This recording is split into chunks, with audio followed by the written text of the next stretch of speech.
The Lighthouse Road killings. It started with a phone that wouldn't stop ringing. At 6:15 one Saturday morning, a cyclist noticed a smartphone lying in the middle of Lighthouse Road, a quiet coastal highway that overlooked steep cliffs and dense pine trees.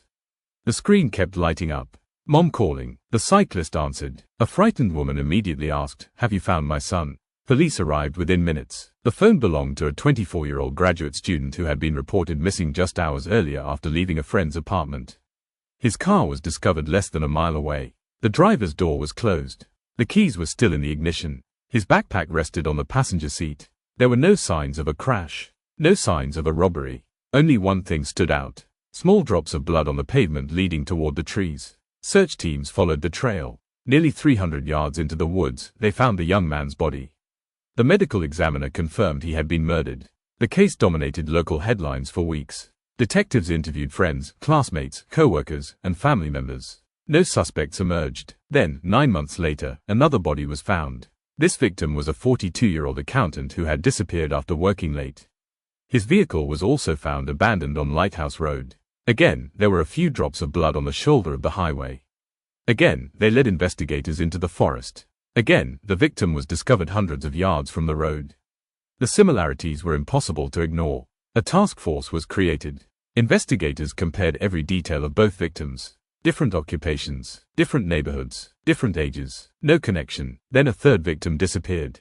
A nurse driving home after an overnight shift. Her body was found within days. Just like the others. The same lonely road. The same sparse trail of blood. The same stretch of forest. Forensic investigators noticed something unusual. The blood found beside the road belonged to the victims. But there wasn't enough of it to suggest the attacks happened there.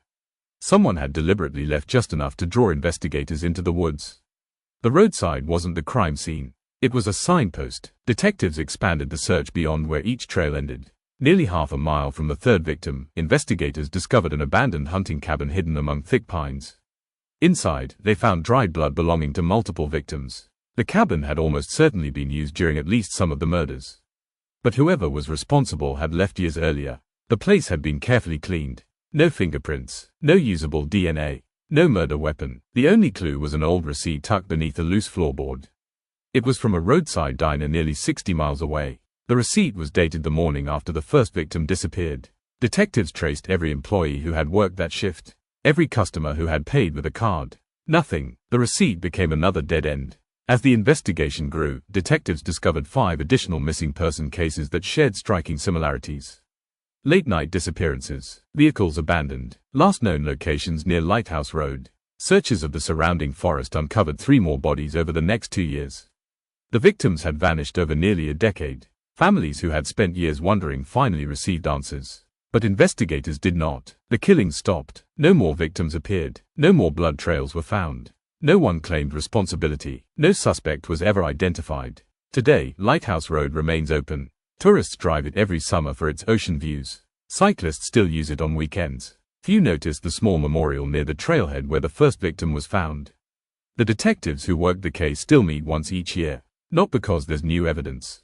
Because every one of them believes the same thing. Someone knew that forest better than anyone else. Someone who could move through it in complete darkness. Someone who watched the search parties from somewhere beyond the trees, waiting for them to find exactly what they were meant to find.